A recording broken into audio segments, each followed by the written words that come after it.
In this lesson, I want to share with you different platforms that allow you to share. This is another lesson that is part of the video SEO and YouTube SEO training. And in this lesson, we're going to take a look at platforms that allow you to share videos amongst your team. So if you are an entrepreneur and you have a virtual assistant and you have a video editing person helping you, you're going to have to move these files. And you're not going to be able to do it via email because video files are extremely large and they're not going to go through via an attachment on an email. If you are a virtual assistant and you're working on behalf of your client with a video editor, the same will apply. You cannot just email a video file to people. So you have a few options. The one option that we use in my team is the Amazon S3. It is a very great platform. It is cost effective. It does take a little bit of know-how.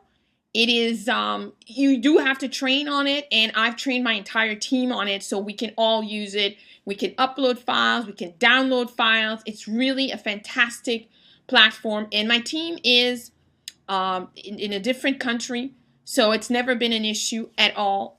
And I've been using Amazon S3 now since 2010. So it's been a few years, and again, my experience has been always great. When I started, though, I did use Dropbox. Dropbox is a great way for you to share files with the Pro platform or the Team platform. It's not going to work with the free platform because you just don't have enough capacity. The only problem was that I was creating far too many videos and we were sharing far too many videos. It wasn't working necessarily for the team, and I did not get the team platform at the time because I made the decision to go with the Amazon S3. The other thing that you have to take into consideration with the Dropbox is that when you place files in the Dropbox, they are still sort of on your computer somehow, unless you're using only the cloud system. But that's also something that you may want to take into consideration in terms of spacing. I wanted to make sure that everything that I was moving or transferring was off my computer. So that's one thing you might want to take into consideration. YouSendIt, great platform. You can definitely use the free version with 2 GB of space to transfer files by attaching them. The great thing is that it's fairly unlimited. So you could actually send the number of files that you want. So that's great. Is that it? No. Okay. So another platform that is great is the YouSendIt. And YouSendIt allows you to send files via email. You basically attach them via email. So okay. Another platform that's great is the YouSendIt, which allows you to send files and video files if they're not too long. So 5-10 minute videos, you actually should be able to send them via YouSendIt. The free platform allows you up to 2 GB of storage, and you're able to send a number of files per month. So it's not too bad. Again, if you're just getting started, this is a great way to do it. Now, if you are sending more files, the other thing as well as you want to take into consideration is you have 50 megabytes. That's the largest file that you can send with the free platform. If you are you're finding that you're sending quite a few videos, and you also find that the 50 megabyte is very limiting, you may want to upgrade. For $15 a month. You have unlimited storage space. You have unlimited share files that you can send, and you can actually have 2 GB of space when you're sending those files. So it's not that bad. It's really great, and you get a number of bells and whistles as well in terms of features.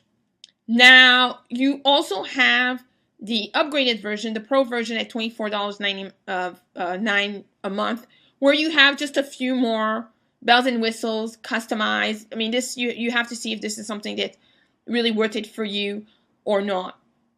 Another platform is the Send Big Files. Send Big Files is great. You can send very large files, even with their light version. You can only send up to 2 in a month, but you're looking at a fairly large amount, as you can see here, of files that you can send, 250 megabytes. And obviously, you can only be one user, so that's something to take into consideration. And you have 1 gigabyte here of bandwidth that you can use. So again, if you have larger files, I've sent fairly large files via Send Big Files, and that's worked. The only problem is which is quite obvious, you only have 2 files that you can send in a whole month. So for 30 days, you've got 2 files. That can become a problem with the light version, which means that you're going to have to upgrade either to the personal or the professional. And obviously, you'll see they're different in prices. The personal, for $30 for the year, you do have 25 files that you can send, which is not bad. But again, if you take into consideration that you're emailing maybe 2 videos a month, that can run out very quickly. If you make a mistake, you forget something, and you have to resend the file, that really runs out quickly. Most likely for most professionals, they're looking at the $99 a year plan, the professional plan, which again allows you 50 files that you can send, a lot more space, storage space, and the files as well can be bigger. So this becomes more interesting. And of course, if you find that you need more, then you can always upgrade to the $29.95 a month. For us, as I've said earlier, the Amazon works well because I can transfer files and I also can store them. But if you're just looking to transfer files, then definitely you Send It and Send Big Files are great platforms. Dropbox is another option, and also you can store files on Dropbox.